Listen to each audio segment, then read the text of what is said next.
Welcome back to another explainer. Today we're taking a masterclass in medical science to completely demystify the highly systematic approach doctors use to save lives during trauma emergencies. I mean, if you've ever watched a medical drama on TV, you know the exact scene, right? The ambulance doors fly open, a critically injured patient is rushed in, and absolute chaos just seems to erupt everywhere. But to the trained professionals in that room, it isn't chaos at all. It's actually a highly choreographed, meticulously rehearsed dance of survival. So today, we're going to break down the exact protocols that turn all that apparent mayhem into a finely tuned, life-saving machine. Okay, let's dive into this incredibly structured medical roadmap, specifically looking at the Advanced Trauma Life Support Framework to see exactly how order conquers chaos. Our agenda for today is 1. Utilizing the golden hour. 2. The ABCDE emergency principles. 3. Managing critical injuries. 4. Notes on special demographics. And finally, number 5. Safe patient transport. All right, let's jump right into Section 1, utilizing the golden hour, the ticking clock of trauma survival. So, every single action inside an emergency room is dictated by this one concept.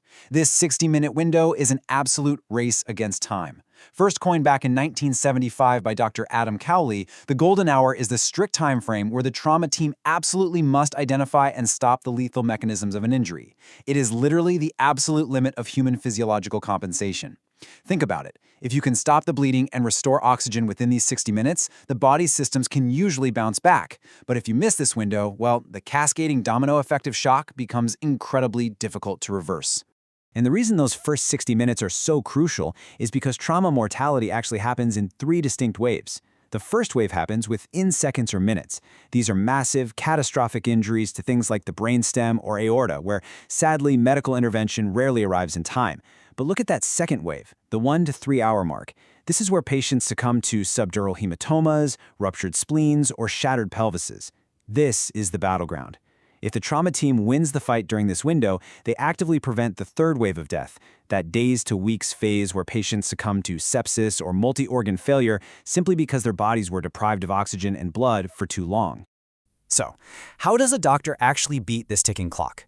That brings us to Section 2, ABCDE Emergency Principles, the systematic battle against chaos.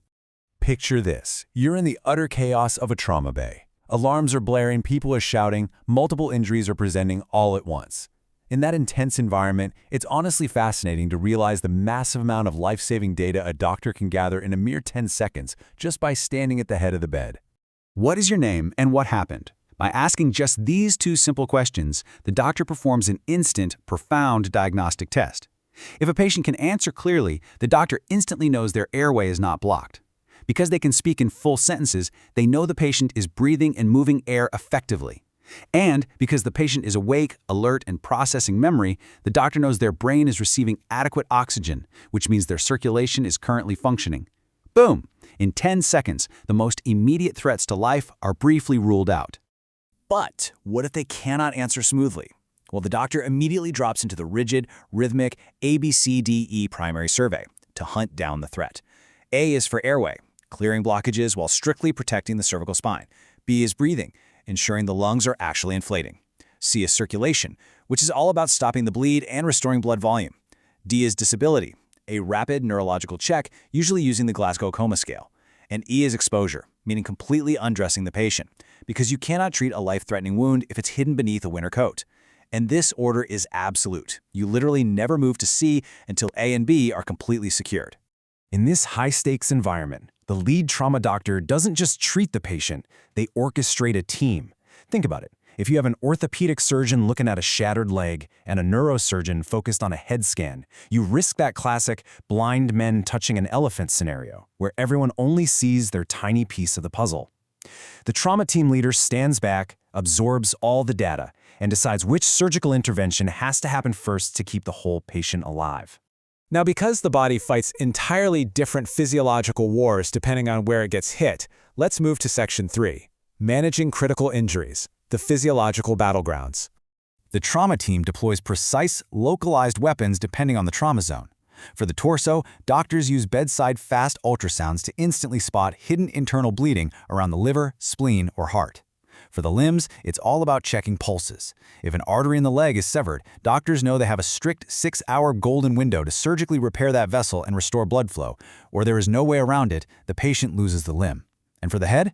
The goal is actually keeping blood pressure high enough to force oxygen into a swelling, injured brain.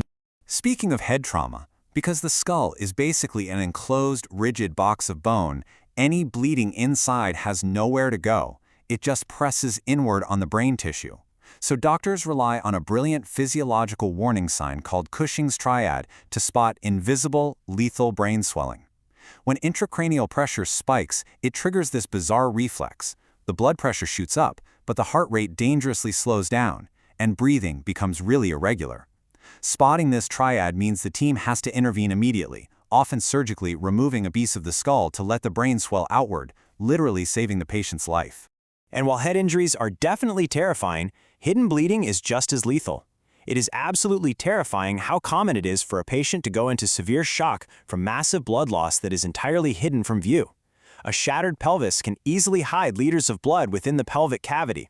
A single fractured femur, your thigh bone, can bleed out over a liter of blood right into the muscle tissue without a single drop spilling onto the floor. That's wild. This makes early stabilization, like tightly wrapping a sheet or a commercial binder around a fractured pelvis to compress the bleeding, a top priority. The standard ABCDE protocol is highly effective, for sure, but it must dynamically pivot based on who is on the table. That brings us to Section 4, Notes on Special Demographics, Adapting the Standard Protocol. So here's where modern medicine throws a real curveball into trauma care, especially for the elderly. When a healthy young adult bleeds, their heart rate immediately shoots up to compensate. It's a massive flashing warning sign of shock. But a geriatric patient? Well, they might be taking prescription beta blockers for their heart. These medications literally block the heart rate from rising. So an elderly patient could be bleeding internally, heading straight for total cardiovascular collapse, while their heart monitor displays a perfectly normal 70 beats per minute. Doctors have to treat the mechanism of the injury and not just blindly trust deceptively calm vital signs. And for pregnant trauma patients, the anatomical shifts are so extreme that the entire rulebook has to be modified. The growing uterus actually pushes the intestines, liver, and diaphragm upward, completely changing where doctors need to look for internal damage. Even more critically, if a pregnant patient is laid flat on her back, the heavy uterus can crush the inferior vena cava, which is the main vein returning blood to the heart. Because of this, doctors often have to physically roll the mother slightly to her left side just to keep her blood flowing. They are simultaneously managing two distinct patients, knowing that any maternal blood loss will cause immediate, severe distress to the fetus long before the mother's vital signs even drop. All right, once the patient survives the initial assessment and the bleeding is finally stopped, we enter Section 5, Safe Patient Transport, the relay race of survival. Saving a life is a relay race, it is not a solo sprint. If a rural clinic stabilizes a severe trauma patient, they have to transfer them to a major trauma center for definitive surgery. But the absolute golden rule of the trauma protocol is this: you never, ever transfer an unstable patient. Seriously, an ambulance in motion is a terrible place to try and perform an emergency airway procedure. A patient is only moved when their immediate ABC threats are paused, bleeding is temporarily controlled, and the receiving hospital has been notified and has their surgical team scrubbed and waiting. At this stage, logistics quickly become life-or-death math. Transport teams have to calculate exactly how much oxygen, intravenous fluids, and medication the patient will need for the journey. And then, they pack 1.5 to 2 times that amount. Because if an ambulance gets stuck behind a traffic accident or a transfer helicopter gets delayed by unexpected weather, running out of oxygen mid-transit is a catastrophic failure. They mathematically guarantee survival against the unexpected. It's incredibly profound when you really take a step back and look at the whole picture. Next time you hear an ambulance siren echoing through your city streets or see a helicopter flying toward a hospital roof, don't just think of the chaos of the accident. Remember the beautifully structured, rigorous, and unyielding science of survival happening right there in the back of that vehicle. It's an entire invisible system of dedicated professionals applying the rules of the golden hour and holding the line.